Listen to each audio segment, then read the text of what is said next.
Bonjour, je m'appelle Jean-Raymond Soro, un membre du collectif Nochitech, de Bonny d'architectes en vrai, qui explore un peu l'intersection entre le langage urbain et l'environnement bâti. En l'occurrence d'Abidjan spécifiquement, vu qu'on est basé en Côte d'Ivoire, le langage urbain en lui-même, étant le Nushi, c'est de créer le pont entre la langue et la manière dont elle se manifeste dans la ville ou dans la manière dont les habitants en eux-mêmes se comprennent et comprennent l'environnement dans lequel ils évoluent.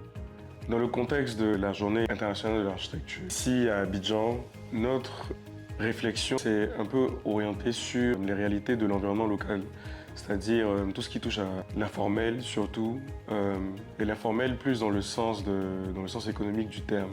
Que ce soit les conditions dans lesquelles les gens habitent, comment ils se nourrissent, comment ils se soignent, comment ils se déplacent aussi.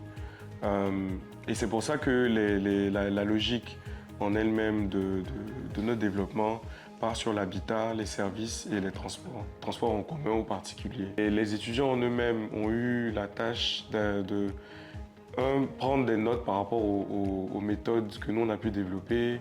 Ensuite, aller se frotter à l'environnement en lui-même dans un rayon d'1 kilomètre autour de l'école.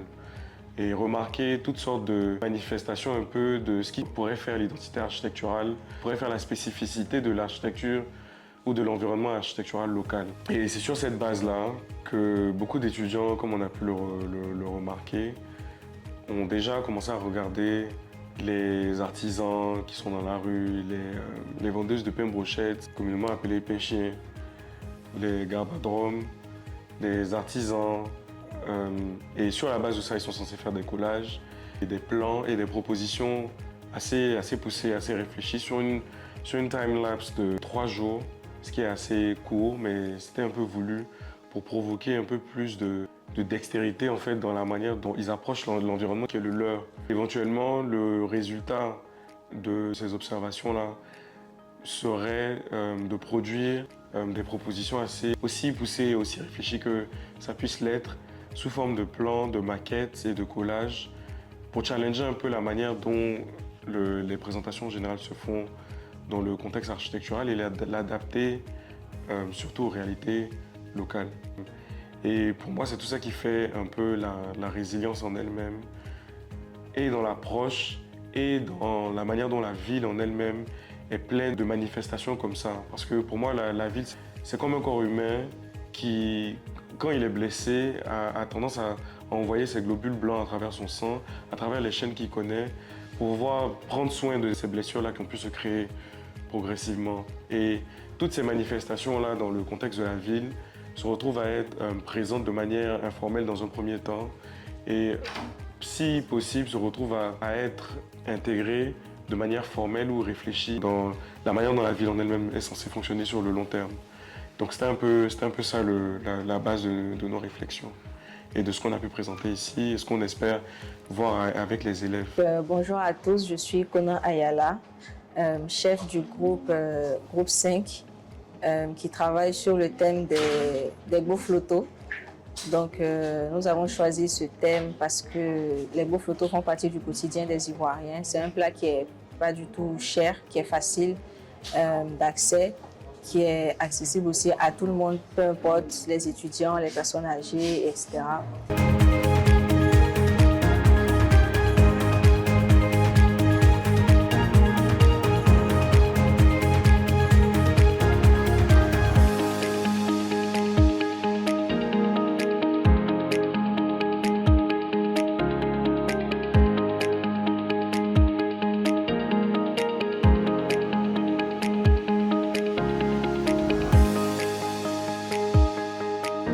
Je me nomme Gomba Adjoine ici, étudiante en Master 2. Je suis la chef du groupe 2 et le concept du projet sur lequel nous travaillons est le Gbaka. Alors pourquoi le Gbaka? Le Gbaka est un moyen de transport très populaire en Côte d'Ivoire. Donc on relève la culture ivoirienne et aussi le stand en fait qui va se retrouver dans le Gbaka est un stand de pain chien. Pain chien qui est l'appellation d'un sandwich très consommé en Côte d'Ivoire, et c'est ces deux cultures en fait que nous rapprochons. Nous avons la notion de résilience au niveau du fait que le Gbaka est quelque chose d'assez en général mal vu. En plus de ça, le pain chien est quelque chose que nous percevons comme important. On ne le retrouve pas partout et c'est pourquoi d'ailleurs nous avons complété notre projet avec des places assises. Donc les places assises dans le Gbaka, nous faisons le lien. Donc nous avons un vendeur de pain chien qui est ambulant, qui peut se déplacer et vendre un peu partout.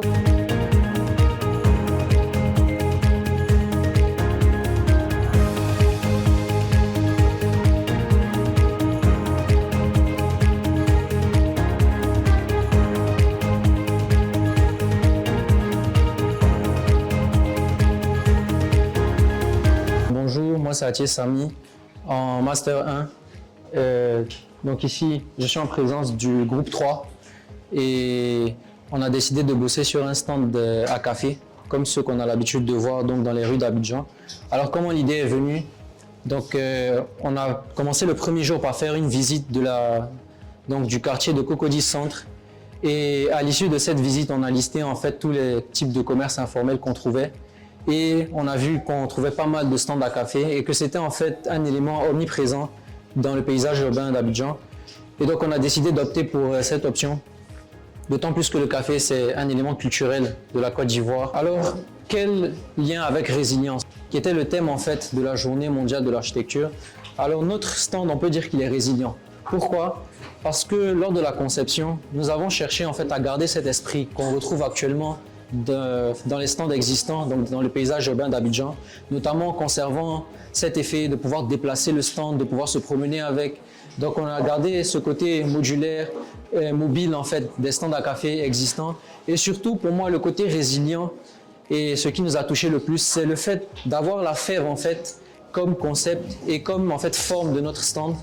Et donc on peut dire qu'on est à travers ce stand enraciné même donc dans le symbolisme et dans le côté culturel de la Côte d'Ivoire. Et donc, en cela, on a travaillé sur le côté résilience. On peut dire que notre stand est tout simplement résilient. Bonjour à tous, je suis Traoré Zoumana Abdelaziz, responsable du groupe 1. Durant ce projet, il nous a été demandé de travailler sur un thème qui est en rapport avec la Journée mondiale de l'architecture, qui est de concevoir la résilience. Donc pour cela, on nous a demandé de partir, de se balader dans un rayon d'1 kilomètre autour de l'école pour observer les symboles forts qui pouvaient représenter la culture ivoirienne. Donc on s'est baladé, pour nous dans notre cas on s'est baladé, on a regardé un peu partout, on a vu différents types de stands, que ce soit le kiosque, la vendeuse de Bofloto, la vendeuse de Placali, le vendeur de Garba, etc. Et nous, ce qui nous a vraiment marqué, c'est le Placali. Pourquoi le Placali? Notamment par son mode de consommation. Le Placali, de nos observations, c'est quelque chose qu'on retrouve principalement aux abords des chantiers ou encore dans de grandes zones d'alimentation. Lorsqu'on prend de grandes zones d'alimentation, dans notre rayon qui nous a été donné, on a par exemple la Locodrome, qui est une zone d'alimentation, ou encore d'autres chantiers qu'on pouvait voir. Déjà, par rapport à ça, on se rend compte que c'est un mode de consommation rapide. Même si on retrouve le Placali dans certains restaurants, c'est principalement consommé de manière assez... on se sert le Placali en avance.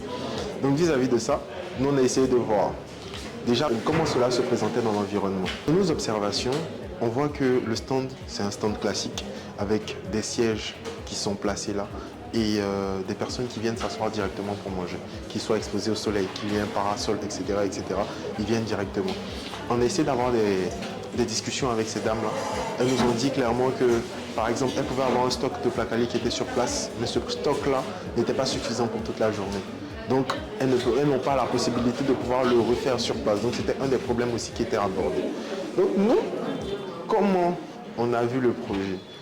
Déjà, on a essayé de définir c'est quoi la résilience. La résilience, c'est la capacité d'un peuple, des individus ou de quelconque élément de s'adapter à son écosystème, d'évoluer, de se transformer, de se réformer.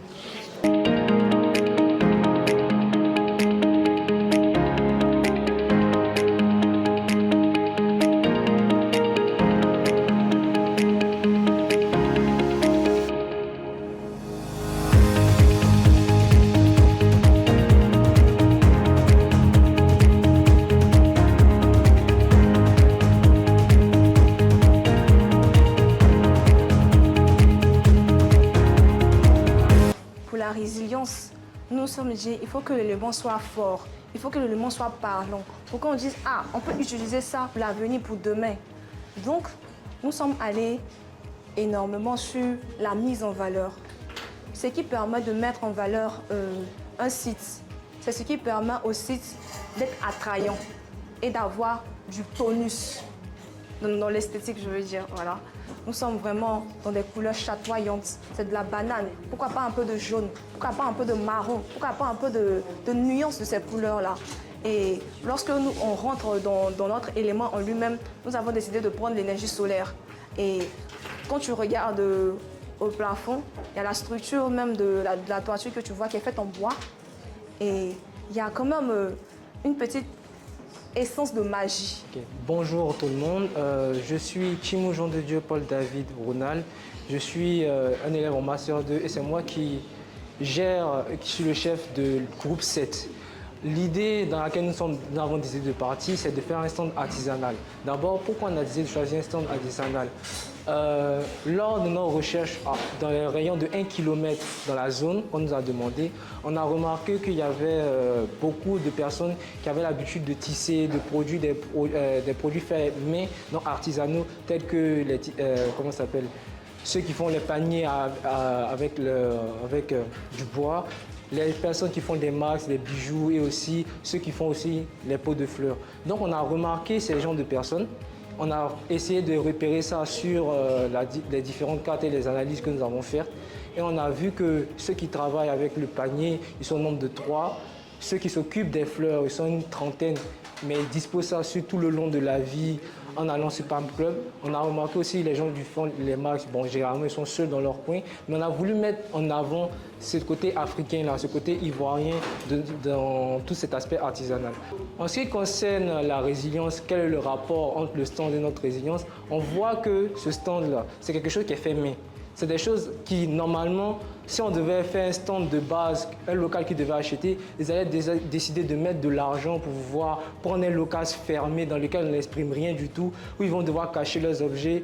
Et à ce moment-là, ça va leur augmenter le coût. Ils vont devoir, il n'y a aucun aspect avantageux pour pouvoir présenter leur projet. Mais nous, malgré les difficultés, malgré qu'il y a le soleil et tout ça, nous on a réussi à créer un espace ouvert dans lequel ils pourront présenter en même temps leurs produits à travers le projet, mais aussi le fait qu'on attache, le fait que c'est fait main, le fait que les cloisons on peut le faire, ça montre que malgré la difficulté, malgré tout ce qui arrive, tout ce qui est dur, les petits traumatismes qu'ils ont eu à faire, ils vont réussir à faire ressortir ça. Que ce soit ceux qui tissent le panier, ceux qui font les pots de fleurs ou les masques, ils peuvent s'adapter à ça.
Pas la touche architecturale de l'extérieur.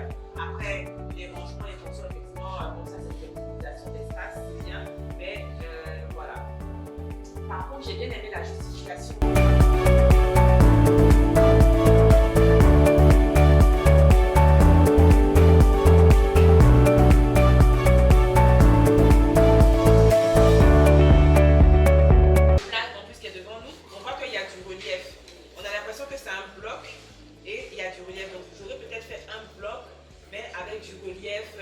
Déjà, ça aurait permis de ne pas avoir des interstices où la pluie ou le soleil peut rentrer, et peut-être prévoir une double toiture, quelque chose qui est en bas qui lui sera imperméable.